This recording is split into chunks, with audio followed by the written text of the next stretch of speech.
주식줄랭이 좋아요, 구독, 띠링띠링 알람 설정 부탁드릴게요. 주식줄랭이 좋아요, 구독, 띠링띠링 알람 설정 부탁드릴게요. 함께 공부합시다. 네, 안녕하십니까. 주대충의 요령아의 주식줄랭이입니다. 본 영상 컨텐츠는 리딩이나 정보 추천이 아닌 주린이의 공부하는 모습을 담은 성장 컨텐츠이니 절대 따라하시면 안됩니다. 주식 매매 책임은 본인에게 있습니다. 네, 영상 보시기 전에 좋아요, 구독, 띠링띠링 알람 설정 그리고 후원도 잊지 말아주세요. 네, 여러분 오늘 장은 어떠셨나요? 네, 오늘 장 좀 어려웠어요. 상승 출발 하나 했거든요. 그런데 장 시작하고 난 이후에 쭉 이렇게 빠졌어요. 쭉 빠지다가 막판에 살짝 들어올린 모습 네, 체크해 보실 수 있습니다. 수급의 주체를 봤더니만 일단 코스피 같은 경우는 개인과 외국인이 샀고요. 기관계가 매도한 모습 보실 수 있고, 코스닥 같은 경우는 개인만 샀고요. 외국인과 기관계가 매도한 모습 보실 수 있습니다. 그리고 환율은 조금 떨어졌나 하고 봤더니만 환율은 장 시작할 때는 좀 떨어졌어요. 그래서 장중에 1258.8원까지 내려갔다가 다시 또 이렇게 쭉 올라오는 모습 체크해 보실 수 있고요. 현재로서는 1266.5원에 머물러 있는 모습도 체크해 보실 수 있습니다. 그리고 이제 연준이 빅스텝을 얘기를 하지 않았겠습니까? 약간 그래서 폭풍 전야다 이러면서 연준 선택에 쏠리는 눈. 그래서 이제 내일 새벽에 이제 파월이 어떻게 발언을 하는지에 따라서 아마 시장이 엄청나게 출렁출렁 거릴 것 같아요. 그래서 지금 보시면 아마 FOMC에서 0.5% 네, 금리 인상을 전망을 하고 있는데 요 생각대로 가면 괜찮아요.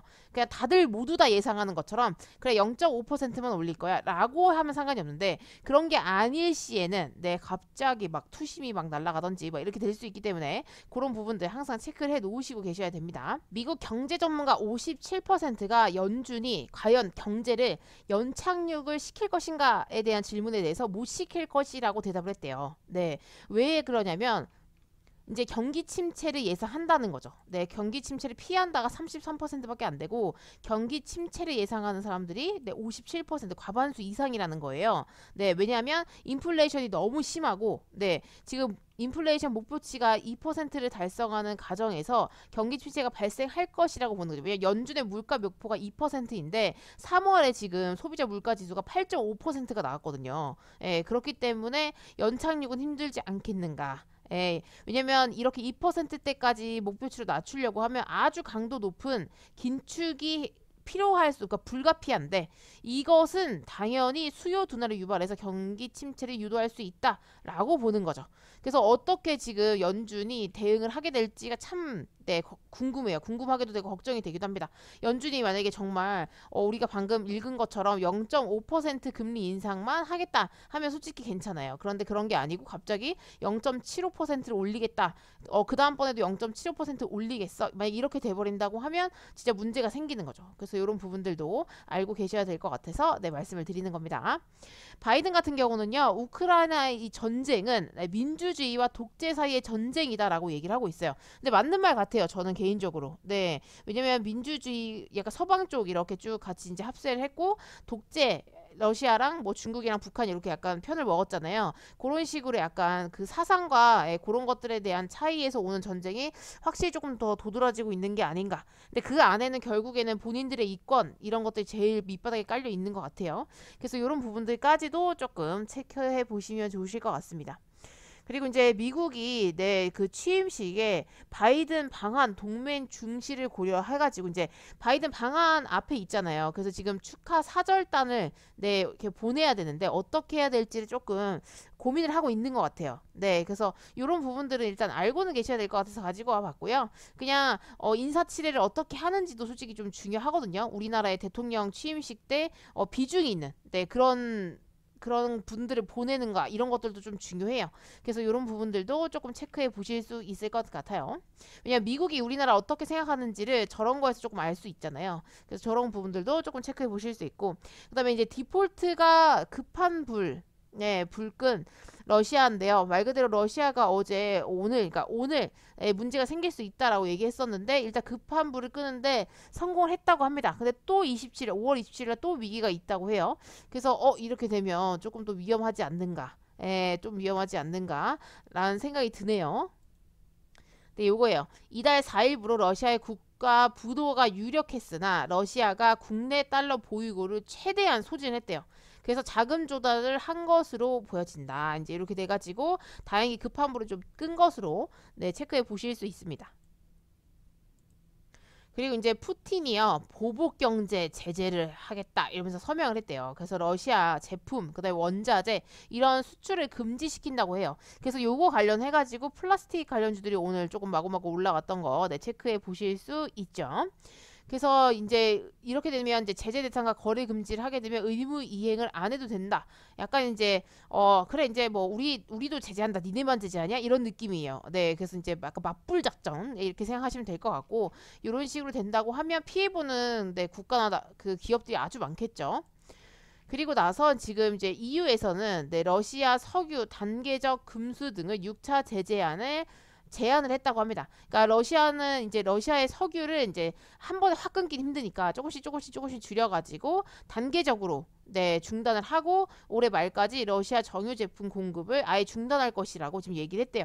그래서 이제 이렇게 된다고 하면 이제 서서히 진짜 좀 손을 끊는, 네, 손을 떼버리는 그런 것들을 보실 수 있어요.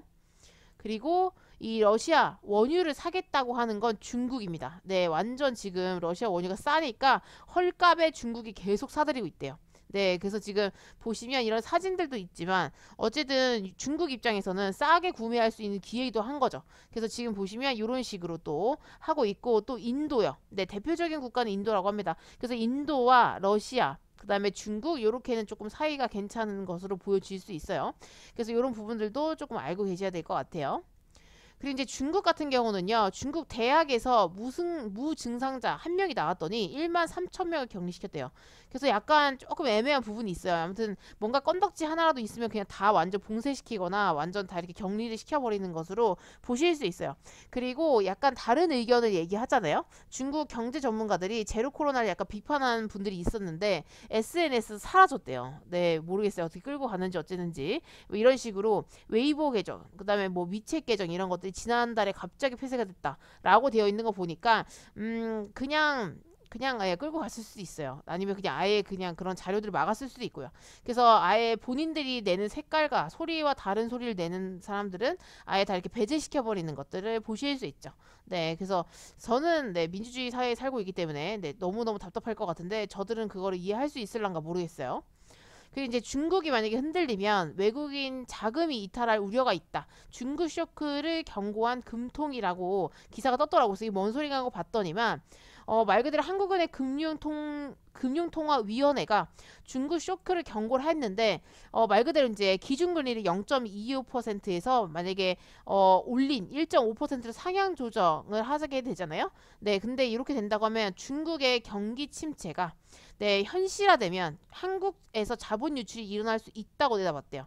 그래서 이게 이제 우리나라는 항상 미국에도 영향을 많이 받고 중국에도 영향을 받고 뭐 다른 나라에도 계속 영향을 받잖아요. 그렇기 때문에 조금 조심하셔야 될 것 같아요. 왜냐면 현재로서는 중국이 네, 그렇게 썩 좋지 않잖아요. 상황이. 아무래도 셧다운을 하고 코로나19 재확산 때문에 주요 동시를 이렇게 봉쇄를 하기 때문에 약간 좀 힘들잖아요. 근데 이제 그거에 따른 네, 외국인들의 수요가 빠져버리면 우리나라 시장은 굉장히 외국인 수요가 굉장히 중요한데 그런 부분에 있어서 이렇게 휘청거릴 수 있다라는 거죠. 그래서 여러분들도 조금 조심하셔야 될 것으로 봐집니다. 네, 이런 얘기들은 좀 체크를 해 놓으셔야 돼요.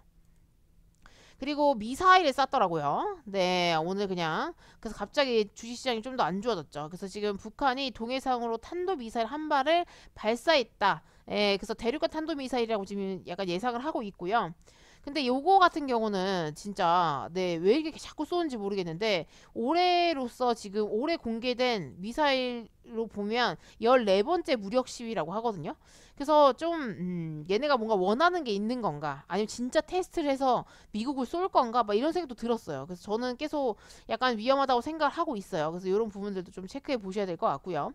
그리고 이제 중국 북핵 수습 방안에도 미사일 쏜 북한이라고 하는 거 보니까 약간 그 이제 약간 경고를 하는 걸 수도 있어요. 중국 쪽에도. 네. 왜냐면 뭔가 마음이 안 드는 거죠. 네. 그래서 약간 어떤 의도인지 솔직히 정확하게 모르겠지만 이런 다양한 의견들이 있으니까 이런 부분들도 조금 체크해 보시면 좋으실 것 같습니다. 네. 그래서 또 이제 그러니까 북한 미사일 관련해가지고 문 대통령은 이제 빈틈없이 대응해라. 예, 그래서 지금 이렇게 얘기를 하고 있는데 이런 부분들에 대해서는 이제 아무래도 바이든이 확실히 우리나라에 오게 되면 또 많은 얘기들을 하게 될 것 같아요. 그리고 코로나 같은 경우는 지금 코로나 확진자가 네 5만까지 올라갔다 다시 4만으로 떨어졌어요.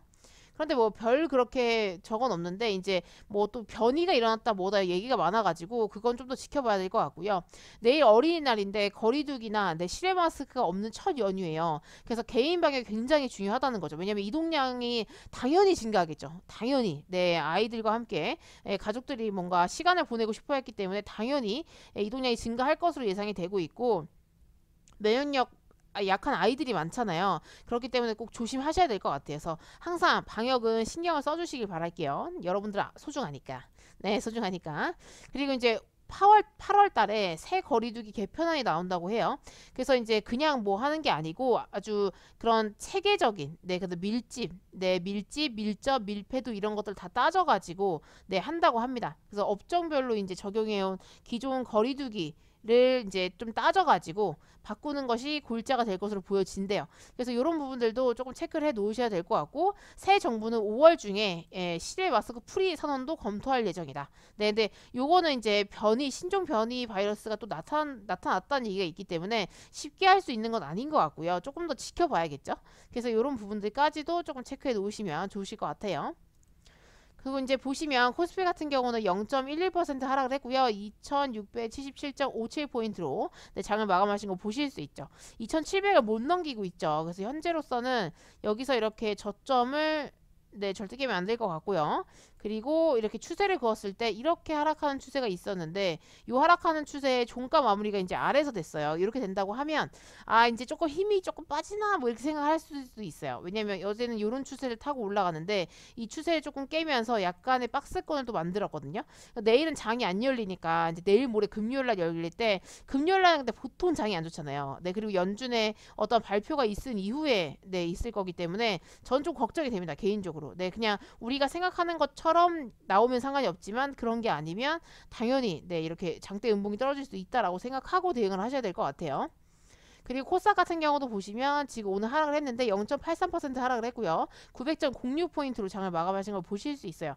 얘도 지금 보시면 이렇게 하락하는 추세가 있는데 요거를 뚫어 올리지 못한 상태에서 조금 밀리는 듯한 느낌이고 여기서 박스권을 조금 만들어주고 있는 모습으로 보여집니다. 이 상태에서 다시 박스권을 뚫어서 내릴지 아니면 좀 힘있게 올라갈지는 지켜봐야겠죠. 근데 연준의 어떠한 발표가 굉장히 중요할 것 같아요. 다들 약간 그래서 약간 눈치 게임 하고 있는 박스권이라고 보여지고요. 보통 근데 이렇게 박스권 만들면 약간 하락하는 추세로 가는 경우가 많더라고요. 왜냐면 전체적으로 하방하는 힘이 세기 때문에 하락하는 힘이 세기 때문에 그런 것들은 조금 생각을 해 놓으시고 대응하셨으면 좋겠습니다. 그래서 너노는 뭐 했냐라고 물어보신다면 저는 단타도 조금 치고요. 스윙 손절을 하나 했어요. 대한전선 같은 경우는 아주 짧게 먹고 나왔고요. 그리고 팜스토리를 손절했습니다. 오늘 보니까 여기 11선 오늘 깨고 내려가더라고. 그래서 안 되겠다 싶어가지고 5일선도 꺾이고 이래서 지금 당장은 여기 식량주보다는 뭐 건설기계나 뭐 삼성전자 이쪽 관련이나 그런 것들이 훨씬 더 인기가 많더라고요. 그래서 이렇게 된다고 하면 또 조정이 한참 온 뒤에 그 이후에 또 추세가 날 건가 싶어가지고 일단 잘랐어요. 벌써 마이너스 15% 그냥 한 번에 내려가더라고요. 그래서 이렇게까지 빼나? 그래서 약간 눈치 게임이 진짜 중요한 것 같아요. 그리고 대성산업 같은 경우는 제가 요때 샀잖아요. 조금 더 가야겠다. 요때. 요때 샀잖아요. 요때 팔고 다시 샀는데 여기서 조금만 이 두 주밖에 못 팔아서 오늘 시초가에 좀 팔았습니다. 여기서 6주 매도해가지고 진짜 조금 수익 챙겼어요. 근데 요것도 보시면 약간 지금 에너지도 살짝 조금 꺾인 느낌이어서 얘도 지금 11선 위에서 종가 마무리가 되긴 됐지만 그래도 조금 힘이 빠진 듯한 모습 있기 때문에 이런 부분들 조금 체크해 봐야 될 것 같아서 일단은 다 털었어요. 그리고 나서 테린 포장이나 서산 뭐 이런 종목도 들고 있는데 조만간에 뭐 한번 슈팅 나와주지 않을까 이제 이렇게 생각을 하고 있어요. 서산 같은 경우는 조금 추세를 깨서 고민을 잠깐 했는데 밑에 448일선이나 224일선이 있기 때문에 여기를 웬만하면 깨지 않을 거라고 생각을 하거든요. 저는 그렇기 때문에 일단 내비두기를 했고요. 웬만하면 나올 수 있는 종목들은 나와야 될 것 같은데 이게 확실히 마이너스 폭이 크니까 뭔가 슈팅이 조금 나오거나 좋은 흐름이 나온다고 해도 제 평단까지 오기가 진짜 힘들다라는 것을 항상 느끼고 있어요. 그래서 그냥 과감하게 잘랐다가 단타를 쳐서 빨리 복구를 하던지, 아니면 그냥 정말 시간으로 길게 그냥 가져가서 어떻게든 탈출하는 방법을 취하던지, 네, 이런 것들을 선택을 해야 되는 것 같아요. 근데 일단 자를 수 있는 것들은 잘랐고요. 예수금이 많이 없어서 단타를 못 치더라고요. 그래서 자른 것도 있어요. 네, 돈이 있어야 단타를 조금 쳐서라도 뭔가 마이너스 되는 것들을 회복할 텐데 그게 안 되더라고요. 그래서 확실히 약간 약간 현금 보유는 정말 중요한 것 같고요. 그 상태에서 어떻게 운용하는지도 정말 정말 중요하다. 네, 라는 것을 또 항상 느끼는 그런 장이었습니다. 그래서 여러분들의 장은 오늘 어떠셨는지 너무 궁금하고요. 오늘도 너무너무 고생하셨고, 내일은 연휴이기 때문에 또 신나게 가족들과 함께 보내셨으면 좋겠습니다. 네, 여기까지 마치도록 할게요. 이상 주대신 교랭아의 주식 줄랭이었습니다. 구독, 좋아요, 띠링띠링 알람 설정 잊지 말아주시고요. 후원도 잊지 말아주세요. 함께 공부합시다.